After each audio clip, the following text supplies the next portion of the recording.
주님께서 여러분과 함께 요한이 전한 거룩한 복음입니다. 주님 영광 받으소서. 주간 첫날 마리아 막달레나는 시몬 베드로와 예수님께서 사랑하신 다른 제자에게 달려가서 말하였다. 누가 주님을 무덤에서 꺼내갔습니다. 어디에 모셨는지 모르겠습니다. 베드로와 다른 제자는 밖으로 나와 무덤으로 갔다. 두 사람이 함께 달렸는데 다른 제자가 베드로보다 빨리 달려 무덤에 먼저 다다랐다. 그는 몸을 굽혀 암화포가 놓여있는 것을 보기는 하였지만 안으로 들어가지는 않았다. 시몬 베드로가 뒤따라와서 무덤으로 들어가 암화포가 놓여있는 것을 보았다. 예수님의 얼굴을 쌌던 수건은 암화포와 함께 놓여있지 않고 따로 한 곳에 객혀져 있었다. 그제야 무덤에 먼저 다다른 다른 제자도 들어갔다. 그리고 보고 믿었다. 주님의 말씀입니다.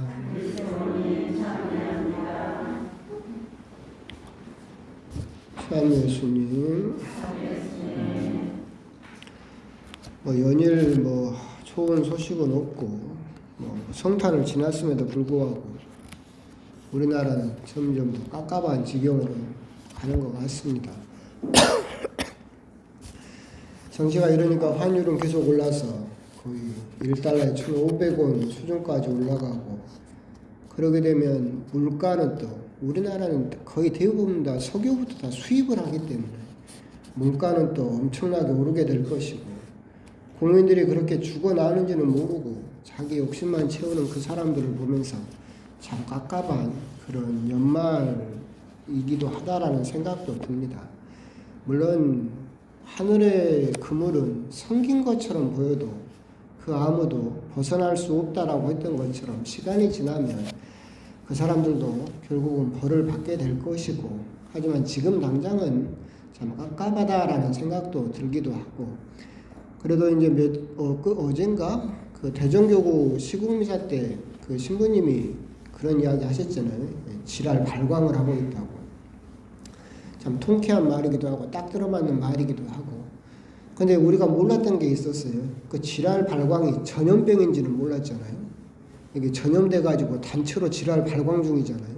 그래서 더 깝깝한 연말이기도 하다. 사실 이건 우리나라에 원죄가 있어서 그렇죠.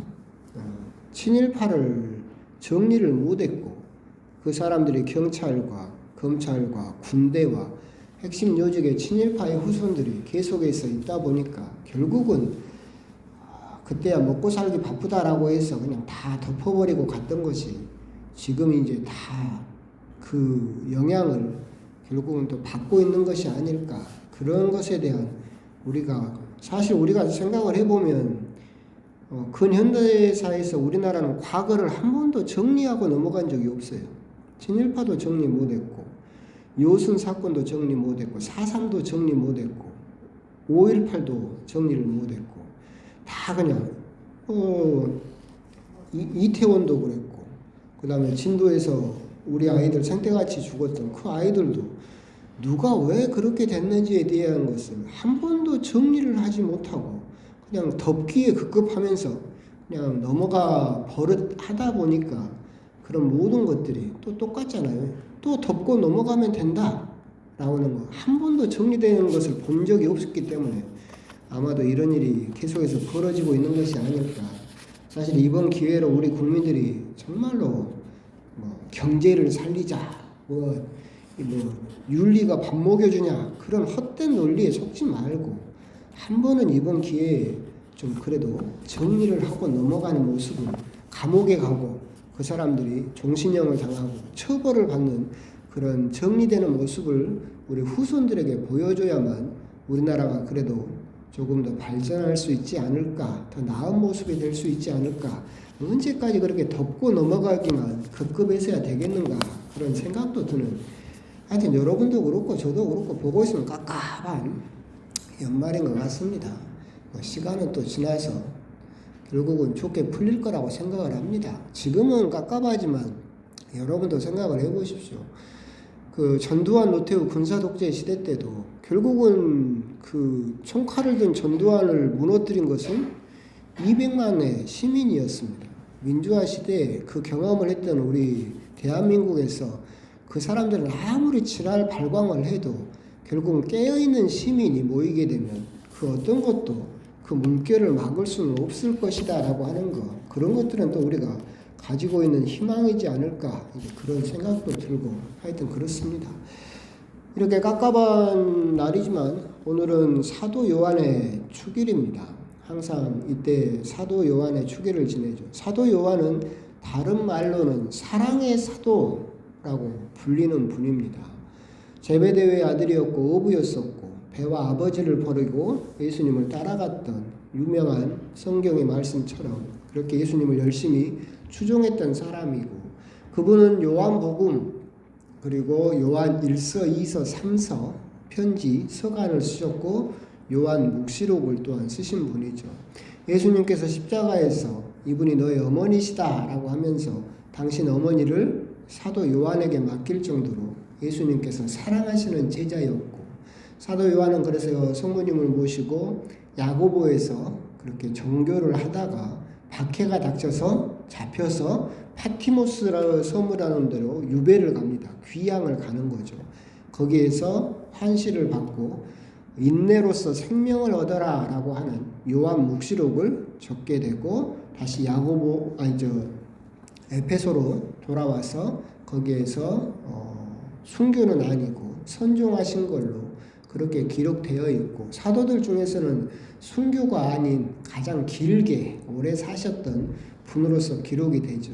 그분을 사랑의 사도라고 부르는 이유는 요한복음에서도 예수님께서 사랑하시는 제자라고 자기 자신을 칭했었고, 요한 1, 2, 3서에서도 하느님은 사랑이십니다 라고 끊임없이 하느님은 사랑이시다라고 하는 것을 증언하고 있었기 때문에 서로 사랑하십시오. 그렇기 때문에 사도 요한을 사랑의 사도라고 그렇게 부르고 있죠. 하지만 요한 사도의 모습을 보게 되면 요한 사도의 사랑은 좀 변해가는 모습을 가지고 있습니다. 쉽게 말하면 눈먼 사랑을 하다가 눈뜬 사랑으로 변화가 되죠. 그러니까 예수님을 따라다닐 때 이제 보아네르게스 천둥의 아들들이라고 불릴 때 그러잖아요. 그 사마리아 지역에서 예수님을 맞아들이지 않죠. 환영하지 않죠. 그러니까 사도 요한이 뭐라고 이야기를 합니까? 하늘에서 불을 내려 저 사람들 다 죽여버릴까요? 그렇게 이야기를 하죠. 사도 요한은 예수님을 사랑했죠. 그런데 뭐만 보이는 거예요? 예수님만 보이는 거예요. 그런데 내가 사랑하는 사람을 이 사람들이 환영을 안 해? 그러니까 다 죽여버리겠다. 극단적인 사랑이죠. 그건 눈먼 사랑이죠. 그걸 사랑이라고 부를 수 있을지도 모르겠어요. 사랑에 눈이 멀어서 그것만 보여요. 그래서 다른 사람이 상처를 받건 다른 사람이 해코지를 당하건 다른 사람이 죽든 말든 내가 사랑하는 사람만 사랑하면 된다라고 생각하는 눈먼 사랑을 시작을 했었죠. 근데 오늘 복음을 보면 이제 이 사랑이 변한 것을 알 수가 있죠. 무덤에 갔어요. 베드로보다 더 젊었기 때문에 먼저 도착했죠. 그래서 예수님께서 무덤에 계시지 않는다라고 하는 것을 먼저 봤지만 들어가지 않았다. 이제 사도 요한은 다른 사람을 배려해서 기다릴 줄 아는 사람이 되었어요. 그래서 베드로 사도가 먼저 와서 들어가니까 따라 들어가죠. 옛날같이 눈먼 사랑에 빠져 있을 때면 그걸 생각할 수 있었겠어요? 자기 감정, 자기 사랑만이 더 중요하다고 생각 안 하기 때문에 베드로고 뭐건 상관없이 먼저 들어갔겠죠. 하지만 이제는 사랑이 발전을 해서 성숙해서 눈뜬 사랑으로 발전을 했어요. 그래서 다른 사람의 사랑도 인정을 하고 다른 사람의 존재도 함께 어울릴 줄 아는 성숙한 사랑으로 변경되었다, 자라났다라고 하는 것을 보여주고 있다라는 생각이 듭니다.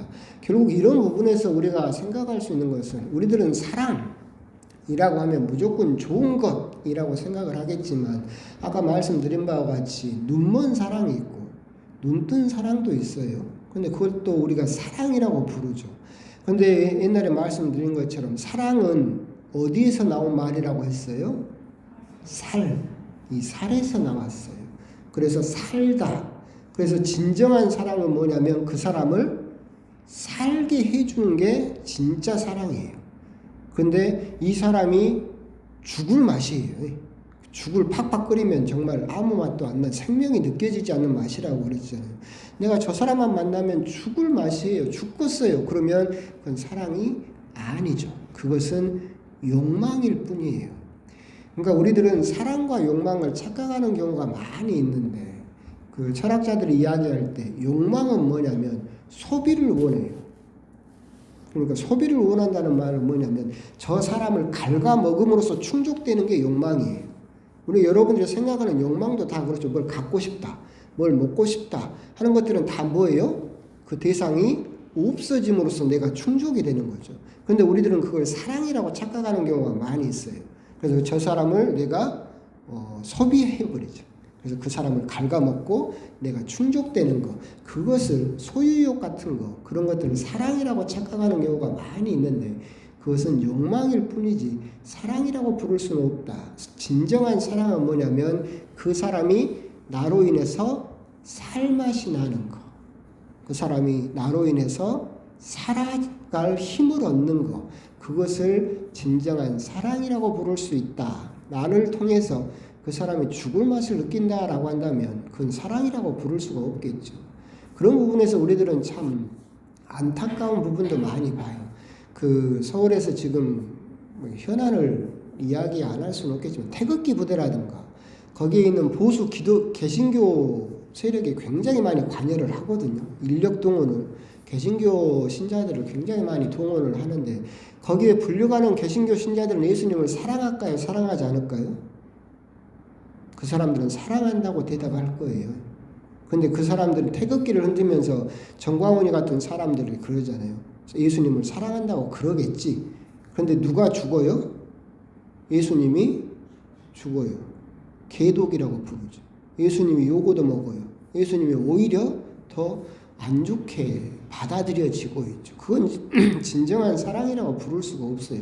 일방적인 욕망일 뿐이고 나의 욕심, 그리고 내가 하고 싶은 것을 그냥 예수님 이름을 빌려서 투영시켜서 내 욕망을 충족시키려고 하는 거지 그걸 사랑이라고 부를 수는 없죠. 우리들은 그런 부분을 참 주의해야 된다. 우리가 사랑이라고 부르지만 그 사람이, 그 대상이 갉아먹어지고 소비되고 달아 없어지도록 내가 사랑을 하고 있다.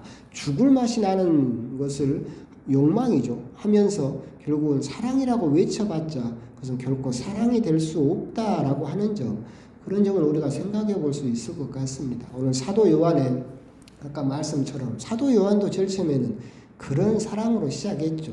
다른 사람을 죽여버릴까요? 라고 하는 눈먼 사랑으로 시작했지만 거기에서 멈추지 않고 눈을 떠서 결국은 다른 사람을 배려하고 인정하고 받아들일 줄 아는 진정한 사랑으로 성장했다라고 하는 것을 우리들이 볼 수 있고, 그런 모습을 통해서 우리 역시도 하느님을 사랑합니다.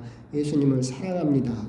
내 남편, 내 부인, 내 자식들을 사랑합니다 라고 할 때 혹시 나의 소유물처럼, 그리고 나를 위해서 내가 사랑한다는 말을 그냥 이용하고 있는 것은 아닌가. 정말로 내 하느님과 예수님과 내 가족들이 나로 인해서 정말 살맛이 나고 있는가. 그런 부분에 대해서 우리들은 한번 사도 요한, 사랑의 사도라고 불리는 그분에 대해서, 그리고 사랑에 대해서 한번 또 묵상을 해보셨으면 좋겠습니다.